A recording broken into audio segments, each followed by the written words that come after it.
In the halls of the Galactic Council, thousands of alien races gathered beneath shining banners of power. The air was thick with pride, arrogance, and the hum of 1,000 languages. In those halls, the word Earth was little more than a joke, a whisper carried with laughter. To them, Earth was a small, backward planet. It was late to the stars, late to war, late to knowledge. Other worlds had forged fleets while humanity was still sending probes to their own moon. Minor world, the counselors called it. Primitive world. They saw humans as nothing but upstarts, children stumbling into a galaxy of giants. Ambassadors from the great empires openly mocked the Terrans. Some said they should be enslaved. Others said Earth should simply serve as a supplier of minerals and food. None feared them. None respected them. But what none of them knew, what none of them could imagine, was that Earth carried scars. Scars carved by endless wars, famine, and survival. Humanity had been tempered by fire.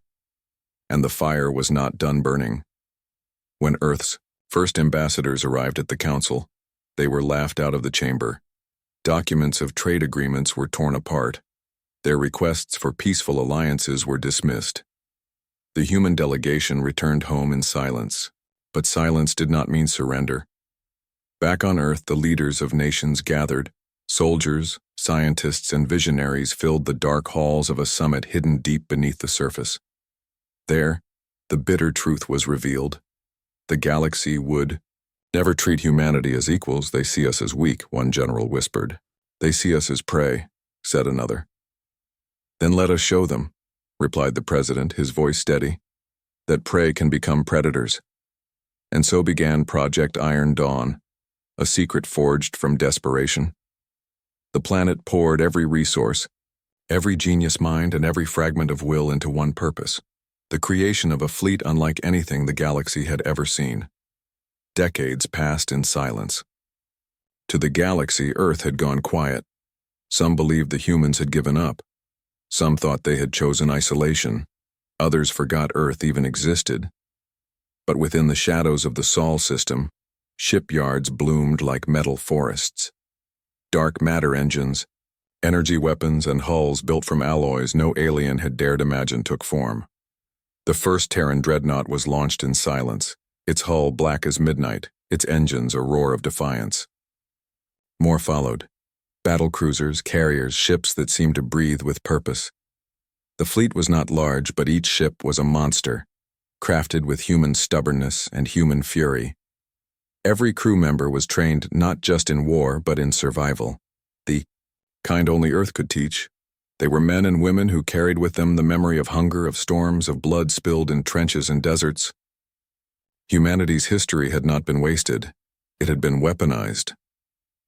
The moment of truth came when the Velthar Dominion, one of the strongest galactic empires, moved to claim Earth as a protectorate.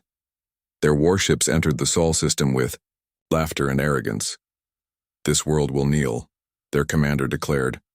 But Earth did not kneel. Instead, the stars themselves seemed to awaken. Human dreadnoughts emerged from the void, silent and grim. For the first time, alien fleets saw the fire in humanity's eyes. The battle that followed was short, too short.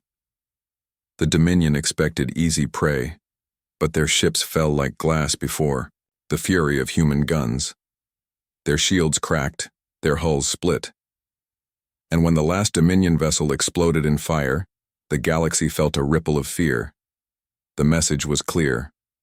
Earth was no longer a minor world. Earth was war. Word spread like wildfire. In every council chamber, in every throne room, alien rulers watched the recordings of Earth's victory. They saw small human vessels tearing apart empires that had ruled for centuries. Panic spread. Some called for peace. Others called for the extermination of humanity before it grew stronger. But the truth was undeniable. The humans had arrived, and they would not be ignored. The council summoned the Terran ambassador once more. This time no one laughed, no one mocked. The ambassador entered the chamber with quiet steps, eyes filled with fire. "You once called us children," he said. His voice echoed through the vast chamber. "You mocked us as weak, as insignificant. But you forgot something. Children grow, and the ones you scorned have teeth. The galaxy did not yield easily. Coalitions of alien empires formed, determined to crush Earth before its power spread further. They came with vast fleets, thousands of ships burning toward human colonies, and humanity met them all. Terran warships cut through their enemies with precision and fury. Worlds that once mocked humans now saw their skies lit by the fire of Terran weapons. Even when outnumbered 10-1, the humans did not fall. They fought with a relentlessness the galaxy had never known. A commander of the Zorkal Empire once whispered before his fleet's destruction, "They fight like they have nothing left to lose." He was wrong. Humanity fought because it had everything to protect. At last, the Galactic Council surrendered, not because Earth demanded it, but because the galaxy itself could no longer deny the truth. The fleets of the arrogant lay in ruins. The empires that once ruled now bent their knees. The humans stood at the heart of it all, scarred, weary, but unbroken. And in the final council meeting, when silence hung heavy, the Terran representative spoke once more. "You mocked us as a minor world. You laughed as if we were nothing. But we are humanity.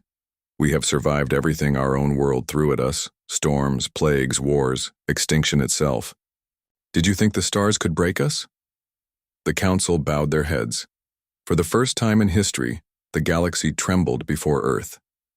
And so it was written, in the ashes of arrogance, humanity, once mocked as small, now brought doom to those who scorned it. The stars would never forget.